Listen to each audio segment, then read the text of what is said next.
So sa wakas guys, andito na yung ating full review ng Infinix Note 10 Pro and alam kong inaabangan niya talaga yung official pricing natin ng smartphone na to. So kung excited na rin kayo guys, dahil ako excited na rin akong i-announce yung kanyang pricing, akala mo naman talaga ako yung marketing department ng Infinix. Mas excited pa talaga ako sa kanila dahil medyo competitive ang kanilang pricing dito. Let's get on with the video, shall we? Parang ang dry ng buhok ko dito, be. Parang may Dyson naman ako pero ang pangit ang buhok ko.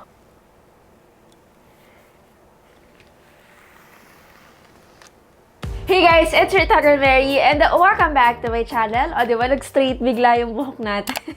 Okay, so nakita niyo naman sa title, Infinix Note 10 Pro. This is the Infinix smartphone that I really think you should be buying. Alam ko rin naman, huwag kayong mag-alala, baka may magalit lang doon sa sinabi ko. Marami pang ibang smartphones from Infinix na worth it bilhin. But this phone kasi has some interesting specifications for a very low price point, katulad ng MediaTek Helio G90T processor, 8GB of RAM, 6.95-inch of Full HD Plus display, with of course a 90Hz of screen refresh rate that is priced at 9,490 pesos. Originally, the price is 9,990 pesos, but since meron tayong early bird price, makakales tayo ng 500 pesos. Wow! 500 pesos ulit yung maliles natin for the lower variant na 6GB of RAM. And this will be this August 12 and 15. Okay? So, August 12 and 15, makakamura kayo ng 500 pesos,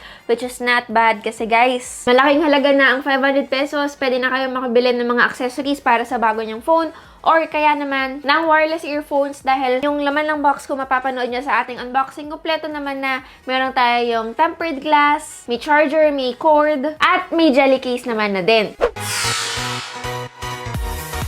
Actually guys, yung Infinix Note 10 Pro, it really is quite a looker with powerful internals, especially focused in gaming. It seems like ito talaga yung phone na kailangan natin from the brand Infinix dahil doon sa kanilang sunod-sunod na budget phones or entry-level smartphones in the past. Originally, yung ganitong design naman guys ay hindi naman na rin talaga bago para sa paningin ko dahil nakita ko na to sa ibang brand. But for the brand Infinix, bago siya para sa akin. So yes, it is still a refreshing change for Infinix. Made of plastic even yung frame natin dito sa Infinix Note 10 Pro. At meron din siyang iridescent finish at the rear. Quite like what we've been seeing, talagang pinilit ko yung English ko na yon from the recent smartphones. I mean, syempre, nalungkot ako guys, kilala nyo ako, I prefer having a matte finish on any smartphone. As someone na laging pasmado yung kamay. Also guys, for a moment, nung nire-review ko yung phone, nakikita nyo ba itong nasa ilalim? Ito.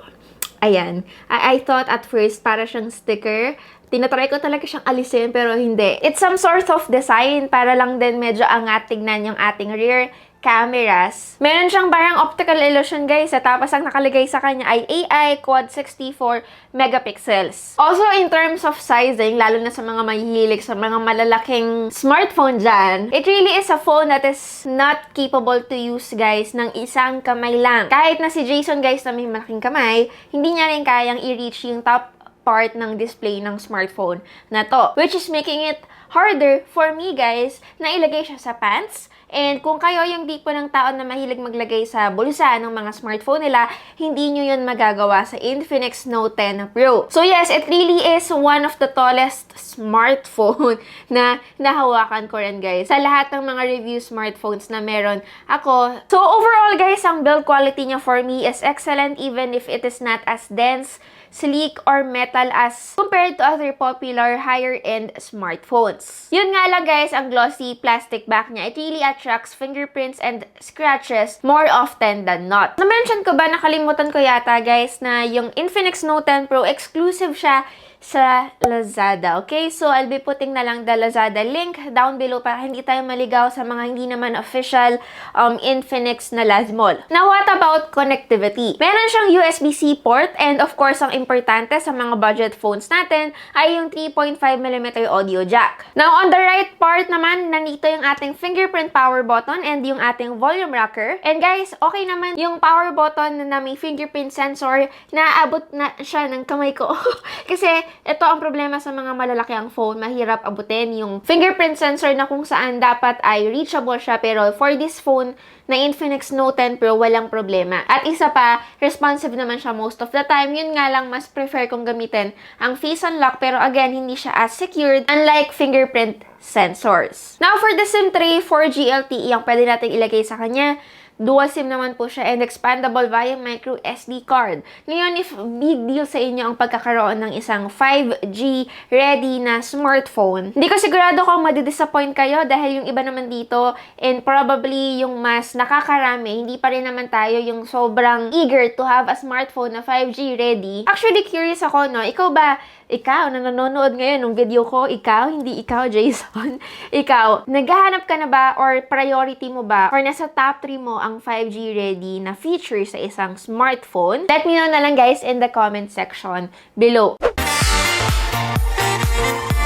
Now, what about the display? Ito again, yung malaking display natin from the Infinix Note 10 Pro, which is already given from the Infinix Note series. Meron na tayong nearly 7-inch display and meron siyang 1080p resolution and capable of 90Hz of refresh rate unlike the 720p display na nakukuha natin sa iba pang budget smartphones. And in fairness naman sa kanyang display, response times are also better than expected considering yung kanyang low price point. Hindi masyadong kitang-kita yung pixels dito. Expected kasi guys sa isang malaking smartphone na kapag tayo nanonood, tapos yung resolution natin ay mababa katulad ng 720p, katulad ng mga naunang Infinix Note smartphones, makikita mo talaga yung pixels guys pag nanonood tayo. But this one, since we now have a higher resolution, sobrang linaw manood sa kanya and mas ma-appreciate mo lalo yung meron siya na malaking display. Siguro yung malaking drawback lang na nakikita ko sa display niya is yung color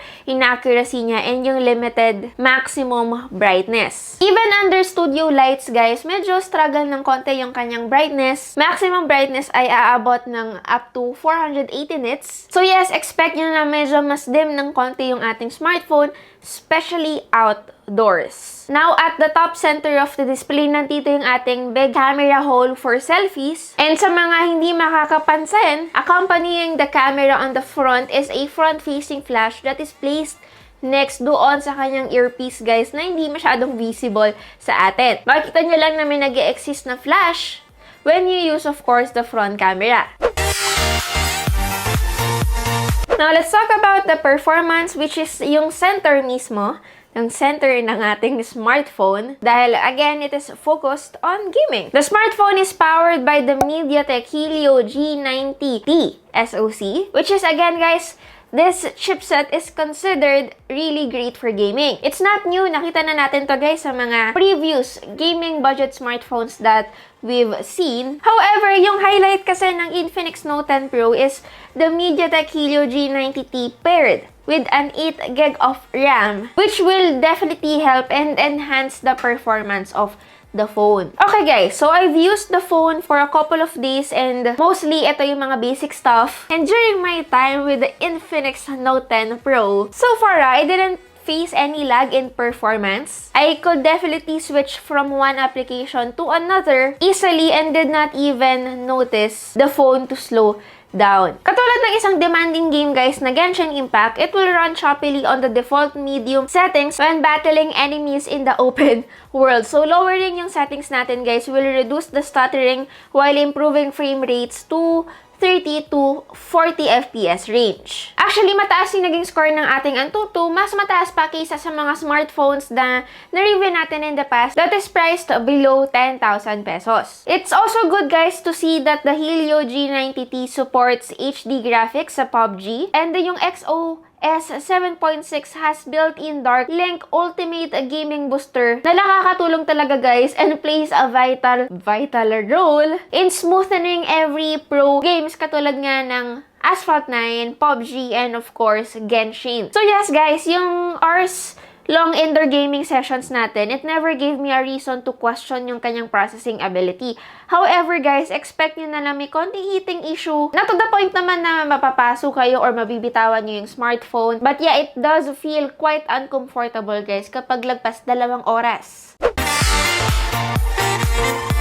Now, while gaming, of course, guys, tinest na rin namin yung kanyang sound experience kung okay ba. Infinix provided a dual speaker which is good for a budget smartphone that is priced at this point. May konting kulang sa bass niya, guys. Hindi naman siya yung the best talaga na mala stereo speakers ang datingan. Sa volume, however, hindi naman siya ng kulang, guys, and I would say enough pa rin kahit na matakpan natin yung speaker sa ilalim while watching or even gaming.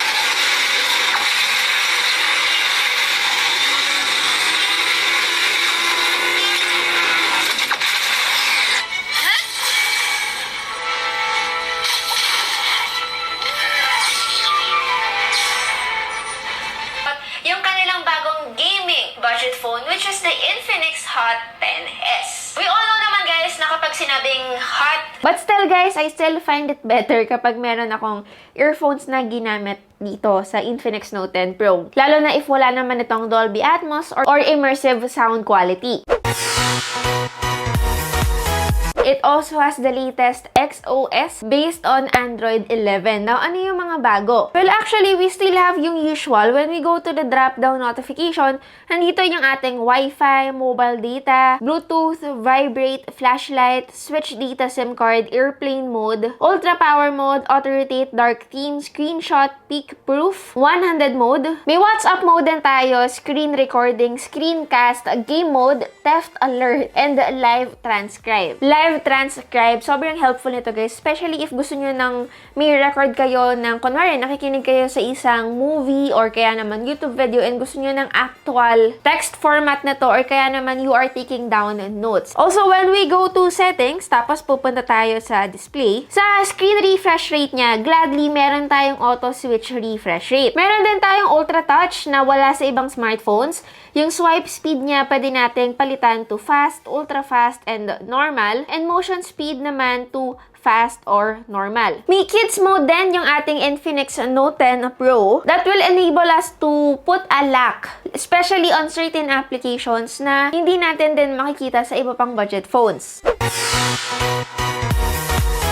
Para sa battery and charging capability ng Infinix Note 10 Pro, meron itong 5,000 mAh of battery capacity and 33W X-Charge technology. This time, in-improve ni Infinix yung charging speed niya while maintaining yung reasonable price pa rin niya. Well, according to Infinix, hanggang 50 minutes ma-fully charge na daw natin yung device. But in real world, katulad ng naging review ko, guys, at naging test, umabot ito ng 56 minutes bago namin siya na fully charge, which is still not bad dahil hindi naman siya lumagpas ng isang oras.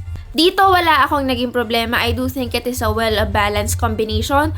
Maganda. More than enough ang 5,000 mAh. Sinabayan pa ng fast charging, which is actually very impressive for its price. So yes, hindi naman nila tayo disappoint on this part. Now, for the camera application itself, same Infinix format or UI pa rin naman, guys. So, yung interface, medyo familiar naman na sa akin dahil matagal na rin ako nag-review ng isang Infinix smartphone. Kumbaga, lahat ng options, nakalatag na sa kanya lahat. Wala tayong mga hidden menu na katulad na meron tayo sa ibang skin. Ang kanyang camera specs, meron tayong 64 megapixels na primary camera, 8 megapixels na ultra-wide, at 2 megapixels na black and white lens, at 2 megapixel na portrait lens. And then, ang kanyang front camera naman po ay 16 megapixels. Yung camera niya, guys, it was able to manage to capture detailed images during daytime and hindi rin naman sila oversaturated. So, kumbaga, they were sharp and crispy. The phone comes with 10 times zoom capability, which manage, guys, na makapag-capture naman ng detailed images as well during daytime. Now, talking about the ultra-wide camera, guys, it was okay in good lighting conditions, but I cannot say the same when it comes to low light performance. Now, when it comes to low light images, hindi gaanong impressive yung mga photos natin dito. It will capture grainy and minsan oversaturated images. Buti na lang meron tayong dedicated super night mode. But make sure lang, guys, na yung camera na hinahawakan, yung phone na hawak natin, guys, ay still lang kasi 4 to 5 seconds pa bago tayo makapag-capture ng isang magandang night image or night photo. Now, the selfie camera naman guys, performance niya is detailed and crispy as well in daylight. We do have a flash na maganda at nakatulong naman guys when it comes especially at night. Yun nga lang guys, medyo magkakaroon ng highlights, lalo na yung pores natin sa mukha. So yes, if you don't want unwanted lights on your face, I suggest better to have a dedicated lights na lang guys, katulad ng mga meron tayo ngayon dito. Now, for the video mode, again, we mentioned kanina guys na both capable of 4K ang front and rear. Honestly, maganda yung ating quality ng 4K videos. Yun nga lang, hindi siya yung talagang 4K video na talagang ini-expect nyo sa isang smartphone na priced at 20,000 pesos pataas na may 4K resolution din. Ngayon, hindi porket sinabing 4K, sobrang liwanag na or sobrang linaw na at sobrang crispy. Depende pa rin ito sa sensor na ginamit sa camera at sa taas ng megapixels na meron tayo. Hi guys! So, ito yung ating sample video footage sa Infinix Note 10 Pro and yung resolution natin dito ay 4K at 30 FPS. Makikita nyo naman na medyo shaky talaga yung ating video. So, pakita ko naman sa inyo yung resulta kapag naman tayo ay naka 1080p. Ngayon, itong video natin naman ay naka 1080p resolution. As you can see, medyo mas bumaba nga lang yung quality ng konti. Pero kung makikita nyo, mas still na ngayon yung ating video footage dahil naka-on din yung ating stabilization mode. Capable naman guys na gumamit tayo ng ultra steady option pero hanggang 1080p lang po, front and rear cameras. Now, for my verdict, kanina sinabi ko guys na isa to or ito yung pinakamasasuggest ko na Infinix smartphone na pwede nyong mabili sa market right now. Previously guys, kung maalala nyo, we really have to pay thousands of pesos just to have a 90Hz of refresh rate. 1080p display na capable ang 180 touch sampling rate na sobrang importante sa mga gamers natin dyan. Fast response time at syempre yung ating 8GB of RAM with a G90P processor. Remember those days guys na itong mga specs na minention ko kanina are only reserved to our mid-range devices priced at 15 to 20,000 pesos. Ngayon, pababa ng pababa ang presyo, paganda ng paganda yung specs natin. So yes guys, I really do suspect, diba? Talagang may suspect siya tayo na sa mga future models ng Infinix, they will start to incorporate more features na missing dito sa ating mga present smartphones. Like for example, 5G connectivity. Pero syempre, however, just like any other smartphones, meron na rin naman siyang compromise na hindi natin maiiwasan, just like having a really large display. That is, of course, not a compromise to some, but a compromise to some people. So yeah, it depends to the person. It's either a pro or a con. Pangalawa, yung very smudgy back panel niya. Kung makikita nyo guys, nalulungkot ako kasi ayoko nakakita ng madaming smartphone, pero ganun talaga, buti na lang may pamunas tayo. Green. Nagkataon. All green. Baka akala binayaran tayo dito. By the way, suggestion lang guys. Ito yung microfiber na meron kami sa studio. Iba-iba kulay. Ito yung pangkotse. Pero since pag polycarbonate ang smartphone at glossy finish, isang punasan ko lang ng ganun. Okay na. O, diba? Effortless! So yeah, your opinions really matter. Kung may hindi tayong natakel, let me know rin sa baba. Yeah, that's it. Again, it's your Tagalberry and see you on our next video. Bye guys!